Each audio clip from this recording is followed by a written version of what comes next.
दोस्तों आज के सेशन में हम लोग सीखने वाले हैं मैथ के कुछ ऐसे कॉन्सेप्ट जो कि बीपीएससी अपने हर एग्जाम में पूछता है और सुपर टेट में भी आपको निश्चित है कि पूछने वाला है। और ऐसे प्रश्नों को बनाना मात्र 2 सेकंड का काम होता है। तो चलिए बिना विलंब के हुए आज के सेशन को हम लोग शुरू करते हैं और देखते हैं ऐसे पैटर्न बेस्ड प्रश्नों को आप कैसे बना सकते हैं।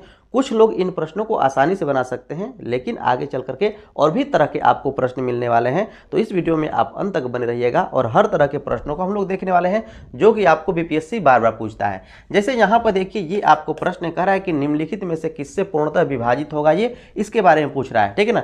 ये आपको ऑप्शन दिए हुए हैं, तो एक कॉन्सेप्ट आपको इसमें अप्लाई होता है और आसानी से आप इसे याद भी रख सकते हैं। सब कुछ के बारे में हम आपको बताने वाले हैं। यहाँ पर आपको याद क्या रखना है कि जब भी a के पावर n माइनस बी के पावर n के रूप में कोई इस तरह से टर्म दिया हो और यहाँ पर पूछे कि कौन किससे विभाज्य होगा, यहाँ पर आप देखिए ये 775 क्या है, a का काम कर रहा है। यहाँ पर जो ध्यान दीजिए ये a का काम कर रहा है, जो ये a है एक है ना, ये आपका b का काम कर रहा है। तो यहाँ पर 775 के पावर 86 है, तो जो ये 86 है किसका काम कर रहा है, n का काम कर रहा है। और जो यहाँ पर 1 है तो 1 के पावर में भी तो हम 86 रख सकते हैं ना। तो यहाँ पर भी जो काम कर रहा है 86 किसका काम करेगा, n का, अर्थात n का वैल्यू यहाँ भी बराबर है और यहाँ भी बराबर है। क्या कोई तकलीफ है? तो इसी तरह के पैटर्न पर आपको ये दिया हुआ है। तो जब आपको इस पैटर्न पर कोई दिया हुआ हो प्रश्न और पूछे कि इसमें से किससे पूर्णतः विभाज्य है, उसके बारे में आपको निकालना है, कुछ नहीं करना है। आपको याद रखना है क्या, पहला कंडीशन हो सकता है कि ये आपको a प्लस बी और a माइनस बी से विभाज्य होगा। कब? जब ये आपको सम संख्या हो। सम संख्या अर्थात कहने का क्या है कि n का जो वैल्यू हो सम हो। जैसे ये 86 है, 86 क्या है, सम संख्या है जो कि n की वैल्यू है, जो कि क्या है आपको n की वैल्यू है। तो जब ये सम संख्या होगा तो इसके प्लस से भी विभाज्य होगा और इसके माइनस से भी विभाज्य होगा। इतनी कॉन्सेप्ट आपको पता चल गई। कैसे याद रखना है सब कुछ मैं आपको बताने वाला हूं, तो घबराइए नहीं।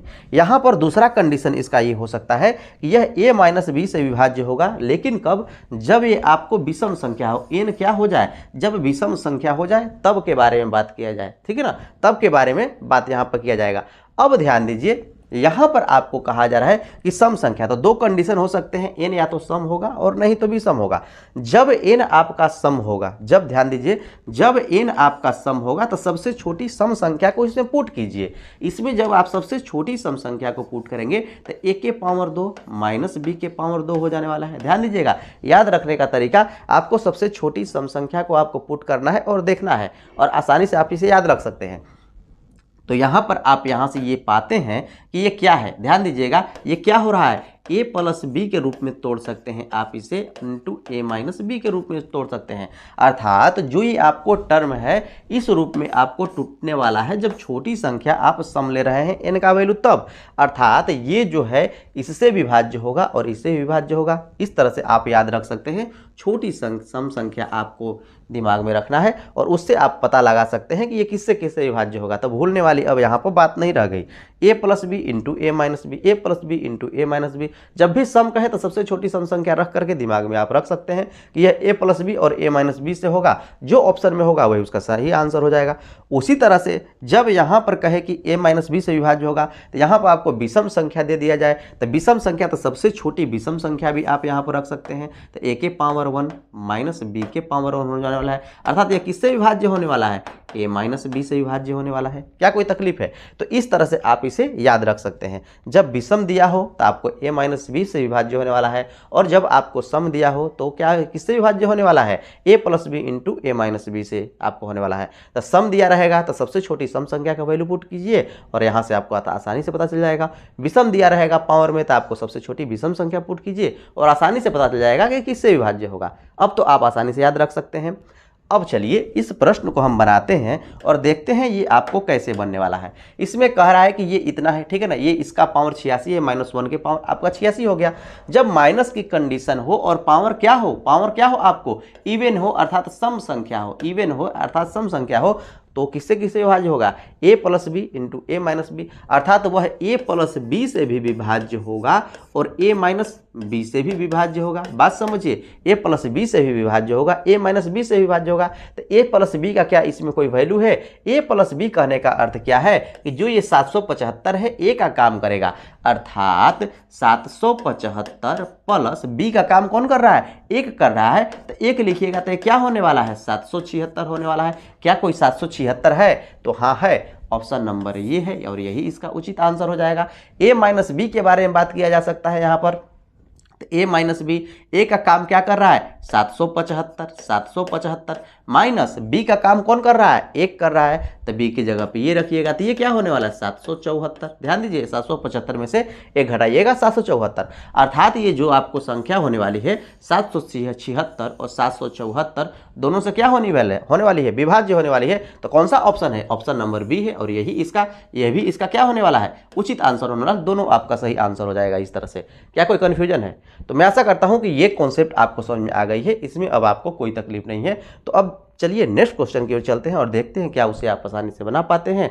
हर तरह के इसमें हम लोग आगे भी बात करने वाले हैं, जब यहाँ पर प्लस हो जाए तब क्या करेंगे, तो अंत तक दोस्तों जरूर बने रहिएगा, ठीक है ना। ये काफ़ी महत्वपूर्ण कॉन्सेप्ट है और लगभग ये हर एग्जाम में आपको पूछा ही जाता है, तो इस बात को आपको याद रखना पड़ेगा। और नहीं तो ये भी सिर्फ आपको पूछ देगा कि ए के पावर n माइनस बी के पावर, यदि ए के पावर n माइनस बी के पावर n हो तो बताइए कि यह किससे विभाज्य होगा। ऑप्शन में दे देगा कि ए प्लस बी माइनस ए माइनस बी से विभाज्य होगा, या फिर ये भी आपको ऑप्शन में दे देगा कि ए माइनस बी से हमेशा विभाज्य होगा, हाँ ए माइनस बी से आपको हमेशा विभाज्य होगा। यहाँ पर सम है तब भी ए माइनस बी से विभाज्य हो रहा है, और जब यही एन का वैल्यू विषम हो जाए तो भी ए माइनस बी से विभाज्य होगा। अर्थात एन का वैल्यू चाहे कुछ भी हो, ए माइनस बी से तो आपको विभाज्य होना ही है। ए प्लस बी से विभाज्य तभी होगा जब एन का वैल्यू कोई सम संख्या हो, ठीक है ना। तो इस तरह से भी आपको प्रश्न पूछे जाते हैं, तो ये कॉन्सेप्ट आपको याद रखना है, ये बार बार प्रश्न पूछे जाते हैं। अब चलिए अगले प्रश्न की ओर चलते हैं। अब देखिए दोस्तों, ये आपका प्रश्न है, इसे अब आप आसानी से बना सकते हैं। नहीं समझ में आया, पुनः समझने का प्रयास कीजिए। ये काम किसका कर रहा है, ए का काम कर रहा है, ये किसका काम कर रहा है, बी का काम कर रहा है, और ये 862 पावर में है तो किसका काम कर रहा है, एन का काम कर रहा है। अर्थात एक का पावर भी 862 हम लोग कर दें तो क्या कोई फर्क पड़ेगा। अर्थात यह उसी रूप में आ गया, ए के पावर एन माइनस बी के पावर एन, और एन यहाँ पर है क्या, इवन नंबर है, और जब भी आपको एन क्या हो जाए, यहाँ पर इवन नंबर हो जाए, एन क्या हो जाए, इवन नंबर हो जाए, तो इसके प्लस और इसके माइनस दोनों से क्या होता है, विभाज्य होता है। अर्थात ए प्लस बी से भी विभाज्य होगा और ए माइनस बी से भी विभाज्य होगा। अर्थात ए का वैल्यू 798 है तो प्लस 1 तो 799 से भी विभाज्य होगा, ठीक है ना। यहाँ पर 799 से भी विभाज्य होगा। 799 कहने का अर्थ क्या है कि 798 प्लस 1 799 से विभाज्य होगा, और नहीं तो यहाँ पर 798 माइनस 1 से भी आपको विभाज्य होने वाला है, अर्थात 797 से भी आपको विभाज्य होने वाला है। क्या कोई 797 ऑप्शन में है, नहीं है, तो आपको ऑप्शन नंबर से ही इसका सही आंसर हो जाएगा। मैं ऐसा करता हूँ कि अब ये कॉन्सेप्ट आपको समझ में आ गई है। उसी तरह से ये आपका प्रश्न है, इसे आप आसानी से बना सकते हैं। वही काम करना है कि यहाँ पर पहले तो आपको देखना है कि इसका पावर है क्या, पावर सम है या विषम है। यदि सम है तो वही काम करना है, इसके प्लस और माइनस से विभाज्य होगा, तो आप देखते ही बता सकते हैं। इसके प्लस से विभाज्य होने का अर्थ क्या है कि यहाँ पर 660 से विभाज्य होने वाला है, ठीक है ना। 660 कोई ऑप्शन में है, नहीं है। इसके माइनस से विभाज्य होगा, अर्थात 658 से विभाज्य होगा। 658 है तो हाँ है, ऑप्शन नंबर डी में है और यही इसका उचित आंसर हो जाएगा। इस तरह से आप डायरेक्ट देख कर ही इसे बताने वाले हैं। क्या कोई कन्फ्यूजन, अभी भी कन्फ्यूजन है, घबराइए नहीं। चलिए नेक्स्ट क्वेश्चन की ओर चलते हैं और देखते हैं। अब देखिए दोस्तों, ये उसी तरह का प्रश्न है, ये भी आपका उसी तरह का प्रश्न है। इसे आप आसानी से बिल्कुल बना सकते हैं, तो इसे आप बनाने का जरूर प्रयास कीजिए और बना करके इसका आंसर आप जरूर कमेंट कीजिएगा। अब चलिए हम लोग अलग तरह के प्रश्नों को देखते हैं और देखते हैं क्या उसे आप बना पाएंगे, ठीक है ना। और नहीं बना पाएंगे तो हम लोग सीखते हैं। तो अंत तक दोस्तों जरूर बने रहिएगा, और नहीं सब्सक्राइब किए हैं, नए हैं तो जरूर सब्सक्राइब कर लीजिएगा। अब देखिए दोस्तों, ये आपका प्रश्न है, ठीक है ना। अब उस पैटर्न पर आपको नहीं है, यहाँ पर आपको प्लस दे दिया गया है, वहाँ पर आपको माइनस होता था, ठीक है ना। ए के पावर एन माइनस बी के पावर एन के रूप में था। अब यहाँ पर आपका हो गया प्लस, माइनस के रूप में होता तो यहाँ पावर क्या था, ऑड था, तो ऑड की स्थिति में माइनस से विभाज्य होता है, ठीक है ना। और इवन जब पावर होता है तो प्लस और माइनस दोनों से विभाज्य होता है। यहाँ पर पावर तो ऑड है, लेकिन साथ साथ जो यहाँ पर साइन है ये भी आपको चेंज कर दिया गया है। अर्थात यह किस फॉर्म में हो गया, ए के पावर एन प्लस बी के पावर एन। ये जो काम करेगा, ए का काम करेगा, जो पावर है वो आपका एन का काम करेगा, प्लस है तो प्लस हो गया, ये किसका काम करेगा, बी का काम करेगा। और पावर यहाँ पर भी क्या हो जाएगा, 175 हो जाएगा। एक का पावर 175 कीजिएगा तो क्या कोई फर्क पड़ने वाला है, वही वैल्यू रहेगा, अर्थात बी के पावर एन के रूप में हो गया। और एन यहाँ पर क्या दिख रहा है, विषम संख्या दिख रहा है। तो जब आपको ए के पावर एन के रूप में दिखे प्लस बी के पावर एन के रूप में दिखे तो उस स्थिति में ये क्या होता है, हमेशा हमेशा विषम संख्या से विभाजित होता है। अर्थात विषम संख्या यदि हो एन का वैल्यू तो आपको ए प्लस बी से विभाज्य होता है। यहाँ पर एन क्या होना चाहिए, ऑड नंबर होना चाहिए, ये आपको ऑड नंबर होना चाहिए। तो सबसे छोटा ऑड नंबर, इसे ये भी याद रखने का वही तरीका है, सबसे छोटा ऑड नंबर इसमें पुट कीजिएगा। तो सबसे छोटा ऑड नंबर यदि आप इसे पुट करते हैं तो ये ए के पावर 1 प्लस बी के पावर 1 होता है, अर्थात ए प्लस बी। तो इससे क्या होने वाला है, ये आपको विभाज्य होने वाला है, इसके अलावा किसी से आपको विभाज्य नहीं होता। और यहाँ पर दोस्तों जब ये आपको देगा और जब यहाँ पर पावर इसका सम संख्या दे देगा, जब इसका पावर क्या हो, सम संख्या और बड़ी आपको सम संख्या दे देगा, तो उस स्थिति में उसका जो उत्तर होने वाला है उस स्थिति में आप लिखेंगे कि निर्धारित नहीं किया जा सकता। उसका ऑप्शन ये दिया होगा और इसको आपको टिक करना है, ठीक है ना, निर्धारित नहीं किया जा सकता, ठीक है। तो यहाँ पर आप इसका, क्योंकि वो आपको बड़ा पावर होगा तो उसमें ऑप्शन उतना बड़ा दिया भी नहीं रहेगा, क्योंकि उसे आप सोल्व नहीं कर सकते इतनी आसानी से, तो उसमें आप नहीं बता सकते। जब उसका जो n का वैल्यू सम संख्या हो तो आप नहीं देख करके बता सकते कि इसका क्या सही जो वास्तविक आंसर है आपको क्या होने वाला है। तो उस ऑप्शन में आपको ये दिया रहेगा, निर्धारित नहीं किया जा सकता। यूँ तो ये प्रश्न आपको पूछा नहीं जाता है, लेकिन फिर भी आपको कॉन्सेप्ट याद रखना है कि जब आपको यहाँ पर इस स्थिति में प्लस की स्थिति हो और यहाँ पर ऑड की जगह पर इवन दे दिया जाए, जब n क्या हो जाए, सम संख्या हो जाए, तो उस स्थिति में इसका जो मान है आप निर्धारित नहीं कर सकते, ठीक है। इतनी बात आपको समझ में आ रही है। अब देखिए ये आपका प्रश्न है, इसे आप बनाइए, आसानी से आप बना सकते हैं। यहाँ पर कह रहा है कि 964 के पावर 175 है, बात समझिए, और प्लस 1 के पावर 175 है, क्योंकि होने वाला है तो ये किस स्थिति में किससे विभाज्य होने वाला है, ए प्लस बी से विभाज्य होने वाला है। जब प्लस की स्थिति हो और पावर क्या हो, ऑड हो, तो उस स्थिति में वो ए प्लस बी से आपको विभाज्य होता है, अर्थात 964 और प्लस 1 से विभाज्य होगा, अर्थात 900 किससे विभाज्य होने वाला है, 65 से, जो कि ऑप्शन नंबर डी में है और यही इसका उचित आंसर होने वाला है। क्या कोई कन्फ्यूजन है? आपको अब आसानी से ये बात समझ में आ गई होगी। तो जब भी आपको ऐसे प्रश्न लिखे आसानी से आप बना सकते हैं, और जब इसका पावर इवन नंबर हो जाए तो उस स्थिति में उसमें ऑप्शन आपको दिया रहेगा, निर्धारित नहीं किया जा सकता। अब चलिए नेक्स्ट क्वेश्चन की ओर चलते हैं और देखते हैं क्या उसे आप बना पाएंगे। अब देखिए दोस्तों, ये आपका प्रश्न है, बना सकते हैं तो बनाइए, क्योंकि उसी पैटर्न पे आपको प्रश्न है और यदि आप अच्छी तरह से समझ चुके हैं तो आसानी से बना सकते हैं। ध्यान दीजिए, वही बात इसमें दिया हुआ है कि ए के पावर एन प्लस बी के पावर एन है, और जो एन है यहाँ पर ये क्या है, ऑड नंबर है, ये आपको ऑड नंबर है। तो जब आपको ऑड हो जाए तो उस स्थिति में आपको क्या करना होता है, और प्लस की स्थिति हो तो वो ए प्लस बी से विभाज्य होता है, ए प्लस बी से विभाज्य होता है उस स्थिति में। तो ए प्लस बी, ए का वैल्यू कितना है, 88 है, और बी का कितना है आपको 2 है, अर्थात ये किससे विभाज्य होने वाला है, 90 से आपको विभाज्य होने वाला है। ये टोटल का टोटल 90 से आपको निश्चित तौर पर आपको विभाज्य होगा। अब इसमें कोई ऑप्शन तो है नहीं कि ये 90 है, तो 90 तो आपको है नहीं ऑप्शन। तब आपको क्या करना है, तो देखना है कि ये 90 अब किससे विभाज्य है। ये 90 जिससे विभाज्य है वही उसका ऑप्शन होने वाला है। क्या ये 90 13 से पूर्णतः विभाज्य है, नहीं है तो नहीं होगा। क्या 12 से विभाज्य है, तो नहीं है तो नहीं होगा। 11 से क्या विभाज्य है 90, क्या इस 90 को 11 काट सकता है, नहीं काट सकता। तो ऑप्शन नंबर ए बचता है, जो कि इस 90 को क्या करने वाला है, काट देने वाला है, अर्थात ऑप्शन नंबर बी ही इसका उचित आंसर होगा। जब इसको ये 90 काट सकता है तो 10 भी काट देने वाला है। बात समझिए, जब ये 90 इसे काट सकता है तो 10 भी क्या करेगा, काट देगा। अब उसी तरह से देखिए दोस्तों, ये आपका प्रश्न है, इसे भी आप आसानी से बना सकते हैं, ठीक है ना। तो यहाँ पर भी आप देखिए, ये क्या है, आपको पावर जो है आपको ऑड है। जब पावर ऑड है तो आपस में क्या होने वाला है, इसका वैल्यू जुड़ने वाला है। तो 182, 5, 187, जो कि ऑप्शन नंबर सी है और यही इसका उचित आंसर हो जाएगा। अब चलिए नेक्स्ट क्वेश्चन की ओर चलते हैं और देखते हैं क्या उसे आप बना पाएंगे।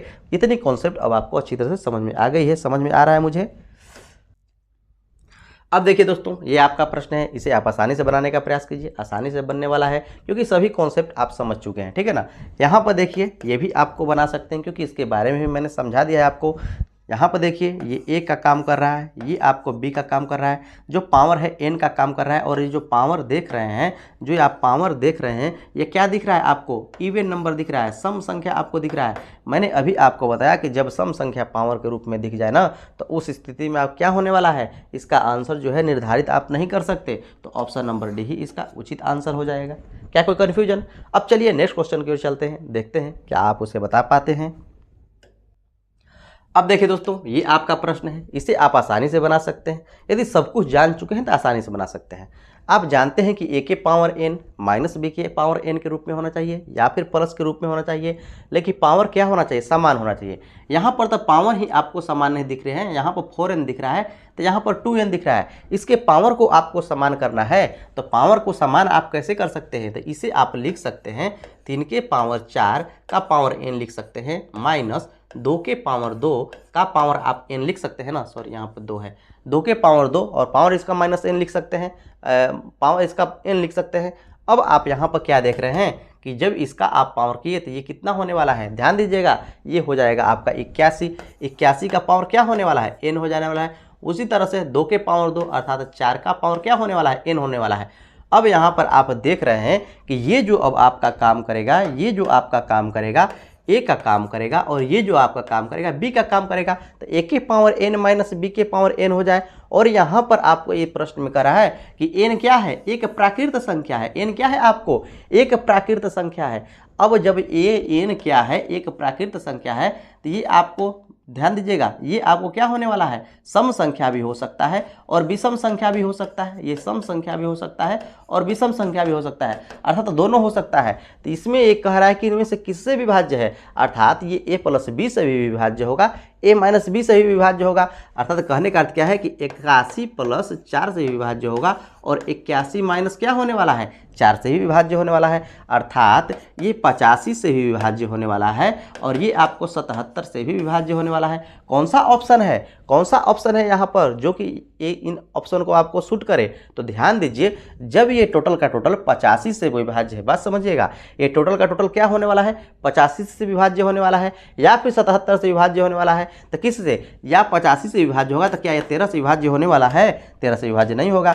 ध्यान दीजिए, ये 13 से विभाज्य होने वाला है। यदि ये 85 से विभाज्य है तो 13, यदि 85 को काटता है तो 13 से विभाज्य हो जाएगा। क्या यह 13 85 को काट पाएगा? नहीं काट पाएगा, ठीक है ना, ये आपको नहीं काट पाने वाला है। तो ये आपका ऑप्शन नंबर ए नहीं होने वाला है। अब 12 के बारे में बात करें तो क्या 12 85 को काट पाएगा? 77 को काट पाएगा? नहीं काट पाएगा, तो ये भी ऑप्शन नहीं हो सकता। इस सी के बारे में बात करें, क्या यह 11 85 को काट पाएगा? क्या ये 77 को काट पाएगा? ये भी नहीं काट पाएगा, तो ये भी ऑप्शन नहीं हो सकता। नहीं सॉरी, यहाँ पर ये आपका ऑप्शन हो सकता है, ठीक है ना, ऑप्शन हो सकता है, क्योंकि ये तो इसको नहीं काट पाएगा 85 को, लेकिन ये 77 क्या है? 77 को आपको काट पाने वाला है। तो ऑप्शन इसका क्या होने वाला है? ऑप्शन नंबर 11 का उचित आंसर होने वाला है। इस 10 के बारे में बात करें तो 10 क्या 85 को काट पाएगा? क्या ये आपको 77 को काट पाएगा? तो नहीं काट पाने वाला है, ठीक है ना। यहाँ पर 10 है, इसे काटिएगा तो ये आपको कटने वाला है, लेकिन जो 2 है ना, 2 से आपको ये नहीं कटने वाला है, तो 1 2 नीचे ही बच जाने वाला है। 5 से तो ये 85 कटने वाला है। कहने का अर्थ है कि ये जो 85 है, 85 में आप 10 से भाग दीजिएगा, ठीक है ना, तो ये आपको होने वाला है 17, और बटा के 2, तो क्या 17 2 से पूरा पूरा कट रहा है? नहीं कट रहा है। तो ऑप्शन नंबर डी भी क्या होने वाला है? ये आपको गलत होने वाला है। तो ऑप्शन नंबर सी ही इसका उचित आंसर हो जाएगा, ठीक है। तो इस तरह से आपको देखना है। अब उसी तरह से ये अगला क्वेश्चन आपको कह रहा है कि जब 2 की पावर 6n है माइनस 4 के पावर 2n है, तो पहले जो पावर है उसे बराबर कीजिए। तो इसे आप 2 के पावर 6 लिख सकते हैं और 4 के पावर 2। तो 2 के पावर 6 लिखने का अर्थ क्या है कि 2 दूना के 4 दूना के 8 दूना के 16 दूना के 32 दूना के 64, अर्थात ये क्या होने वाला है? 64 के पावर n होने वाला है, माइनस 4 के पावर 2 कहने का अर्थ क्या है कि चचऊ के 16 के पावर क्या होने वाला है? आपका n हो जाने वाला है। बात समझिए, अब दोनों का पावर क्या हो गया? समान हो गया। यहाँ पर n के बारे में बात कर रहा है कि n एक प्राकृत संख्या है। जब n एक प्राकृत संख्या होगा, अर्थात तो वो सम भी हो सकता है और विषम भी हो सकता है। तो सम और विषम दोनों के लिए कंडीशन क्या है कि वह a प्लस बी से विभाज्य होगा, a माइनस बी से विभाज्य होगा। अर्थात 64 प्लस 16 कहने का अर्थ क्या है कि ये 80 से भी विभाज्य होगा, और 64 माइनस 16 अर्थात 48 से भी आपको विभाज्य होने वाला है। ध्यान दीजिएगा, यहाँ पर 64 माइनस 16 अर्थात ये 48 से भी आपको विभाज्य होने वाला है। तो यहाँ पर कौन सा ऑप्शन है जो कि 80 है, यहाँ पर ये 48 है, तो यहाँ पर ध्यान दीजिए ये 48 ऑप्शन नंबर डी है, जो कि यही इसका उचित आंसर हो जाएगा। क्या कोई कन्फ्यूजन है? मैं आशा करता हूं कि इतनी बात आपको समझ में आ रही है। तो जब भी ऐसे प्रश्न आपको यहाँ पर मिलेंगे, अब आप आसानी से बना लेने वाले हैं, इसमें आपको कोई कन्फ्यूजन नहीं होनी चाहिए। तो चलिए नेक्स्ट क्वेश्चन की ओर चलते हैं और देखते हैं क्या उसे आप बना पाते हैं। अब देखिए दोस्तों, ये आपका प्रश्न है, इसे आप आसानी से बना सकते हैं, बनाने का प्रयास कीजिए, ठीक है ना, जरूर आपको बनने वाला है, ठीक है। और इसका आंसर आप जरूर कमेंट कीजिएगा, मैं इसे बना दे रहा हूँ, समझा दे रहा हूँ। आप कह रहा है कि 2 के पावर 4n माइनस 5 के पावर n, तो पहले f को पावर जो है बराबर कीजिए, पावर बराबर कीजिएगा तो 2 के पावर 4 कहने का 2 दूना के 4 दूना के 8 दूना के 16, अर्थात ये होने वाला है 16 के पावर क्या n होने वाला है, प्लस है तो प्लस लिखिए 5 के पावर n। अब ध्यान दीजिए यहाँ पर कह रहा है कि ये आपको पूर्णतः विभाजित कब होगा, जहाँ n का जो वैल्यू है ना, एक प्राकृत संख्या है। प्राकृत संख्या कहने का अर्थ क्या है कि जो n का वैल्यू है ये आपको इवन भी होगा, ठीक है ना, और आपको ऑड भी होने वाला है, बात समझिएगा, ऑड भी होने वाला है। तो आप जानते हैं कि जब आपको इस पैटर्न पर प्रश्न लिखा हो और जब यहाँ पर n का वैल्यू क्या हो, विषम हो, अर्थात वो a प्लस b से विभाज्य होता है, ठीक है ना। जब a के पावर n हो जाए प्लस b के पावर n हो जाए और n क्या हो जाए, ऑड हो जाए, तो उस स्थिति में किससे विभाज्य हो जाता है, ये जो विभाज्य हो जाता है a प्लस b से विभाज्य होगा, ठीक है ना। और यहाँ पर यदि a प्लस b से विभाज्य होता है तो इस स्थिति में आपको यहाँ पर जो n का वैल्यू ऑड रखेंगे तो a के पावर 1 और b के पावर 1 अर्थात a प्लस b, अर्थात ये 16 और प्लस 5 21 से विभाज्य होना चाहिए। क्या होना चाहिए आपको, 16 5 21 से विभाज्य होना चाहिए। तो ये आपको 16 प्लस 5 कहने का अर्थ क्या है कि 21 से विभाज्य होगा, 21 से विभाज्य होगा, तक कि क्या 21 आपको कोई ऑप्शन में है, तो ऑप्शन नंबर डी है और यही इसका उचित आंसर हो जाएगा। क्या कोई कन्फ्यूजन है? कोई इसमें आपको कन्फ्यूजन नहीं होनी चाहिए, ठीक है। तो यहाँ पर आपको ऑप्शन ये भी होता जब 21 नहीं होता, लेकिन ऑप्शन में ये दे दिया होता कि निर्धारित नहीं किया जा सकता, तो वो भी उसका उचित आंसर होता, ठीक है ना, वो भी क्या होता, उसका उचित आंसर होता। लेकिन आपको इसमें ये जो आपको ऑप्शन मिल रहा है इसके थ्रू ये न होता तब, ठीक है, नहीं तो उसके अलावा आपको यदि ये ऑप्शन मिल रहा है तो ये इसका उचित आंसर होगा। अब इसे आप बना करके इसका आंसर आप जरूर कमेंट कीजिएगा। चलिए हम लोग अलग तरह के कुछ प्रश्नों को देखते हैं और देखते हैं क्या उसे आप बना पाएंगे। अंत तक बने रहिएगा। अब देखिए दोस्तों, ये आपका प्रश्न है, आप चाहें तो इसे आसानी से बना सकते हैं क्योंकि आप सब कुछ सीख चुके हैं, इसे भी आप आसानी से देखते ही बना सकते हैं। नहीं बना सकते हैं तो चलिए हम लोग इसका प्रयास करते हैं और देखते हैं ये आपको कैसे बनने वाला है। अपने आप से बनाने का दोस्तों जरूर प्रयास करते रहिए। यहाँ पर आप देख रहे हैं कि 3 के पावर 15 है, 3 के पावर 16 है, 3 के पावर 17 है, 3 के पावर 18 है। इसमें आपको कुछ कॉमन दिख रहा है, कुछ कॉमन आपको दिख रहा है कि पावर क्या है, 15 है, 16 17 18 है, अर्थात 3 के पावर 15 सब में है, इसमें भी है, इसमें भी है, इसमें भी है, इसमें भी है। आपको कुछ नहीं करना है, आपको यहाँ पर 3 के पावर 15 क्या करना है, आपको कॉमन ले लेना है। कॉमन लीजिएगा तो यहाँ पर आपको क्या बचने वाला है, 1 बचने वाला है, क्योंकि 3 के पावर 15 था आपको, वो आपको कॉमन हो गया है। 3 के पावर 16 है तो यहाँ पर अब क्या बचने वाला है, सिर्फ 1 3 बचने वाला है, 15 तो बाहर हो गया, ठीक है ना। यहाँ पर 3 के पावर 17 है तो यहाँ पर क्या बचने वाला है, 2 बचने वाला है, और 3 के पावर 18 है तो यहाँ पर अभी आपको 3 3 बचने वाला है। क्या कोई कन्फ्यूजन है? मैं आशा करता हूँ कि इसमें आपको कोई कन्फ्यूजन नहीं है, ठीक है। अब ध्यान दीजिए, ये 3 के पावर 15 है, ठीक है ना, यहाँ पर आप इसे कैलकुलेट कर सकते हैं। तो तितरी के 9 3 27, 27 और 3 दूना के तितरी के 9, 27 9 कितना होने वाला है आपका 36 और ये आपका 4 40, तो ये हुआ 400, यहाँ पर 40। अब आपको ये बताना है कि इनमें से ये किससे विभाज्य है, किससे क्या है, विभाज्य है।